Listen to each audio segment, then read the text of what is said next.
트럼프의 2기가 시작된다면 미국 민주당이 가능성이 큽니다. 제 예상이 맞는다면 트럼프의 등장은 미국의 대외 정책의 근간이 바뀌는 그런 지각 변동을 일으킬 가능성도 저는 배제할 수 없다라고 생각합니다.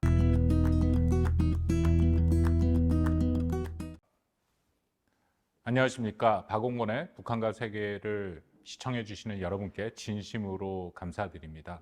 지난번에 제가 한번 미국 대선을 다룬 적이 있었고, 그 당시엔 이제 트럼프의 등장이 어떤 의미가 있느냐라는 것을 말씀을 드렸는데, 오늘은 조금 더 미국 대선의 상황을 6개월 남았으니까 과연 누가 될 것인지 굉장히 제가 조심스러운 이제 그런 전망을 해야 되는데요. 아직 6개월이라면은 많은 시간이 남았습니다. 앞으로 많은 일들이 발생할 수 있기 때문에 변수가 여전히 많다라고 생각을 합니다. 그만큼 한계가 있을 수밖에 없다라는 이제 그런 큰 전제하에 매우 조심스럽게 한 발 한 발 예측을 해보도록 하겠습니다.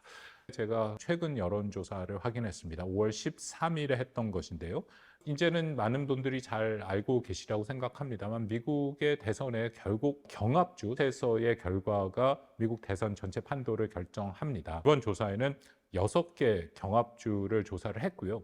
결과부터 말씀드리면 트럼프 후보가 미시간, 애리조나, 그리고 네바다, 조지아, 펜실바니아 5개 주에서 앞서는 것으로 나왔고 바이든 후보는 위스콘신에서만 앞서는 것으로 나왔습니다.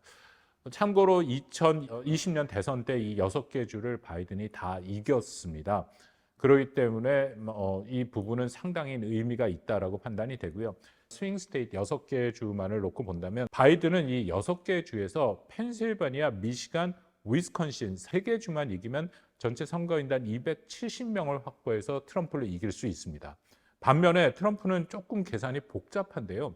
이 경합주 중에서 애리조나와 조지아는 반드시 이겨야 됩니다. 여기에 더불어서 미시간과 위스콘신 그리고 펜실바니아 이 주에 적어도 한 주를 이겨야 되는 상황입니다.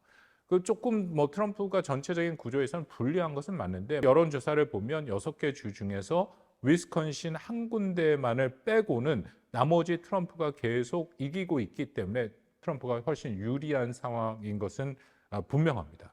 또 하나는 전체적인 추세에서도 트럼프가 유리하다라고 판단이 되는데 이건 뉴욕타임스에서 분석한 것을 말씀을 드립니다만 지난 6개월 동안 미국의 인플레이션이 사실상 반으로 줄었습니다.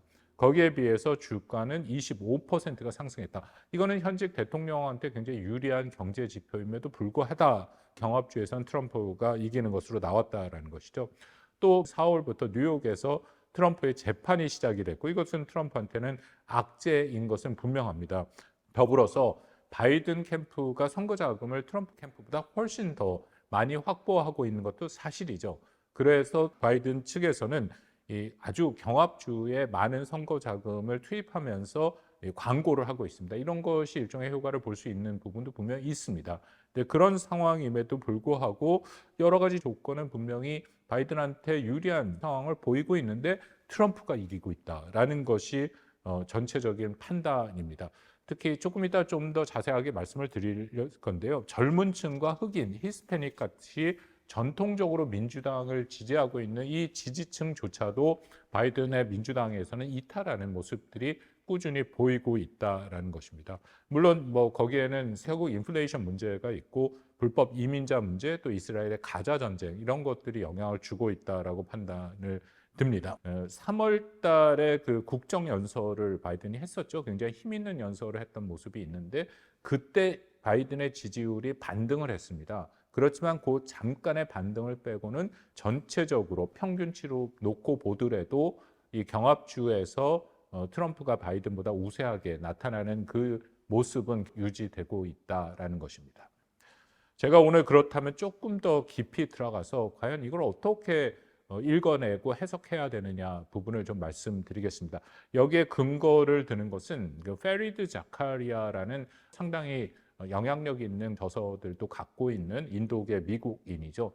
이 사람의 특징 중에 하나는 트럼프를 너무너무 싫어합니다. 어떤 개인적인 감정이 아니라 트럼프라는 인물과 존재가 미국뿐만 아니라 세계에 굉장히 부정적인 영향을 준다라는 그런 주장을 해왔던 사람이고요. 2016년 이 사람이 사회를 보고 있는 프로그램에서 명확하게 이렇게 표현한 것이 아직도 기억이 납니다.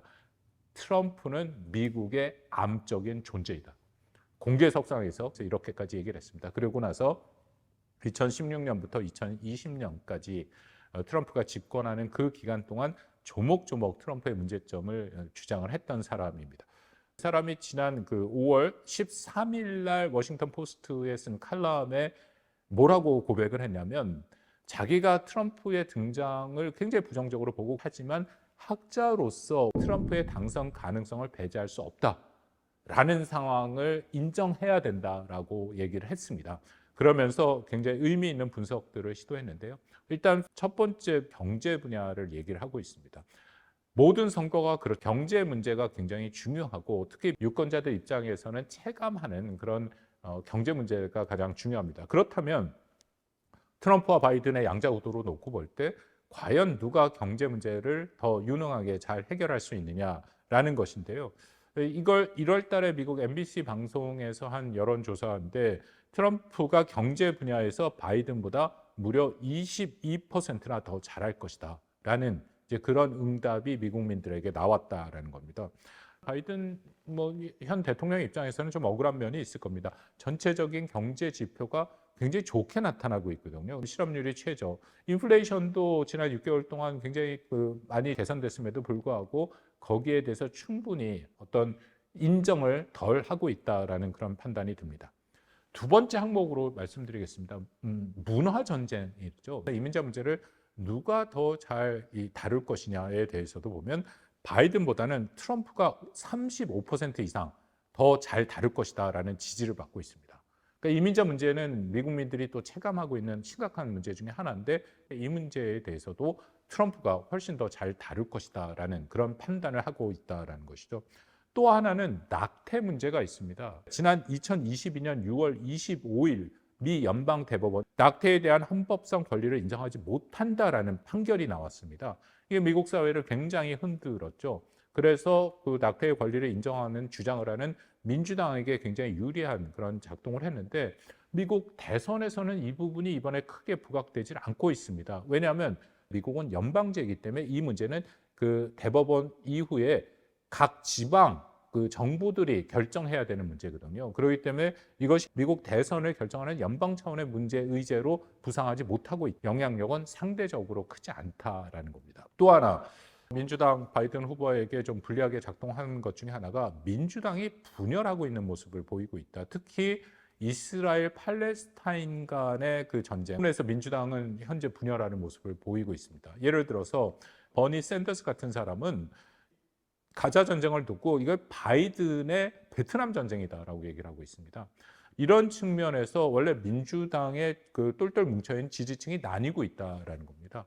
여론조사를 봤더니 미국민의 33%만이 바이든이 이스라엘 하마스 전쟁을 잘 다루고 있다는 겁니다. 그 민주당에서 전통 지지층 간에도 굉장히 심각한 분열이 이루어지고 있다는 것이죠.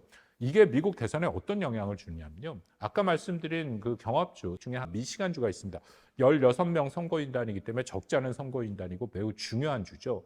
지난 그 민주당 그 대선 경선 때 미시간주에서 물론 바이든이 승리를 하기는 했습니다만 13%가 지지 후보가 없다라는 그런 대표를 던졌거든요. 이것은 그 아랍계 유권자들이 바이든이 대중동 정책에 대한 불만을 표시한 그런 모습이다라고 판단이 됩니다. 그렇다면 미국 대선 11월까지 이 문제가 뭔가 해결이 안 되면 그들이 트럼프한테 투표를 할 가능성은 없다라고 생각을 합니다만, 다수가 기권을 할 경우에 이것은 결국 트럼프한테 유리하게 될 수도 있다라는 거죠. 그러니까 이런 것이 미국에 직접적인 영향을 주고 있다라고 생각을 합니다. 반면에 공화당은 단합하고 있습니다. 공화당 내에서 트럼프에 대한 반대하는 목소리가 들리지 않고 있습니다. 우리가 얘기했던 이 사법 리스크도 그렇게 큰 영향을 줄 것인가에 대해서는 현재 상황에서 의구심이 들고 있죠. 가장 대표적인 4월부터 시작된 재판이라는 것이 이 성추문 입막음 형사 재판이죠. 만약에 트럼프의 혐의가 인정될 경우에 최대 4년간 징역이 선고될 수 있는 그런 상황이긴 합니다. 물론 11월 이전에 1차 재판 결과가 나올 수 있는데 당연히 트럼프는 항소를 할 가능성이 높고, 그 경우에는 대선 이전에 최종 확정 판결이 나오지는 않을 것입니다. 일단 기본적으로 공화당 지지층 같은 경우에는 이 재판 자체가 굉장히 불공정하다라고 생각을 하고 있습니다. CNN 조사에 따르면 약 50% 이상의 미국민들이 트럼프가 공정한 재판을 받지 못할 것이다라는 대답을 하고 있고요. 특히 핵심 공화당 지지층 같은 경우에는 트럼프가 정치적인 탄압을 받고 있다, 이런 인식들을 깊이 갖고 있다는 겁니다. 그래서 과연 트럼프의 사법 리스크가 얼마만큼 작동할 수 있을까에 대한 의구심이 들고 시작했다라는 겁니다. 물론 상황의 변화 가능성은 있습니다. 앞으로도 말씀드린 6개월 정도의 시간이 남았기 때문에 정말 트럼프가 유죄 판결을 받았을 때 어떻게 유권자들의 마음이 움직일 것이냐, 또 그 이전에 이 이스라엘 팔레스타인 전쟁, 가자 전쟁이 끝날 수도 있고 그런 변수들이 있습니다만, 가장 핵심적인 상황 중에 하나는 미국민들을 상대로 트럼프와 바이든 누가 더 유능하냐 하는 질문을 했는데요. 이 질문에서 트럼프가 5월달 통계입니다. 바이든보다 무려 16%를 앞서고 있다는 것이죠. 참고로 2020년은 바이든이 트럼프보다 9%를 앞섰습니다. 왜 이렇게 생각하느냐의 가장 핵심 변수는 바이든의 나이, 고령 문제입니다. 그러니까 문제는 이 고령 문제 같은 경우는 어떻게 할 수 없는 거거든요. 그리고 이 유능하다라는 것은 사실상 국정을 운영해가는 기본적인 능력을 묻는 거기 때문에 트럼프가 2020년과는 다르게 16%를 앞서고 있다는 것은 전체 미국 유권자가 갖고 있는 인식에서 트럼프를 좀 더 선호한다라고 해석해도 크게 문제가 안 된다라는 겁니다. 5월 달 현재 바이든보다는 트럼프가 좀 더 유리한 것이 아닌가라는 조심스러운 그런 판단을 갖게 됩니다. 마지막으로 한 가지만 더 말씀을 드리겠습니다. 이거 이른감이 없지는 않은데, 정말 트럼프의 2기가 시작된다면은 미국 민주당이 매우 급진화될 가능성이 큽니다. 미국의 진보 진영을 대표하는 민주당의 핵심적인 인물로 등장했죠. 알렉산드리아 오카시오 코르테스 하원 의원이 있습니다. 이런 민주당 내 진보 그룹들이 민주당을 접수할 가능성이 크다라는 겁니다. 그간에 바이든이 중심으로 했던 민주당은 여전히 중도층을 핵심으로 하는 그런 전통적인 민주당의 모습이었습니다. 대외정책, 대내정책 마찬가지였죠. 그렇지만 이 진보층은 굉장히 다른 생각을 갖고 있습니다. 예를 들어서 이런 겁니다. 자유주의에 반대합니다. 반자유주의를 얘기하고 반개입주의, 또 반패권주의 성향을 갖고 있는 그룹들입니다. 그렇기 때문에 어떻게 보면 여러분, 극단과 극단을 만난다 해서 트럼피즘과 비슷한 면이 있습니다. 물론 그들이 주장하는 명분과 이유는 다르지만 나타나는 결과는 비슷한 부분이 있습니다. 예를 들어서 이들이 말하는 것은 미국의 해외 주둔과 미국의 해외 개입을 줄여야 된다고 얘기를 하고 있습니다. 그래서 미국의 군사력에 대한 비중을 최소화하고, 그렇기 때문에 해외 배치된 미군을 철수해야 된다. 해외 주둔 미군 기지도 축소해야 된다. 그렇게 얘기를 하고 있습니다. 그렇다면 이것은 트럼프가 일부 이행을 할 만한 그런 것들과 서로 통한다라는 것이죠. 만약에 제 예상이 맞는다면 트럼프의 등장은 미국의 대외 정책의 근간이 바뀌는 그런 지각 변동을 일으킬 가능성도 저는 배제할 수 없다라고 생각합니다. 그렇다면 앞으로는 어떻게 대응해야 될 것이냐. 여전히 6개월이 남았습니다만 이제 이 시점에서는 트럼프의 등장 자체를 우리가 정말 심각하게 상정하고 한국이 어떻게 여기에 대응할 것인가를 저는 우리 정부가 충분히 고민을 하고 있고 학계에서도 이미 많이 얘기를 하고 있습니다만, 좀 더 신중하고 정교하게 이 여러 가지 대비책들을 만들어 나가고 시행을 시작해야 되는 그런 시점이 됐다라고 판단이 됩니다. 시청해 주신 여러분께 진심으로 감사드립니다.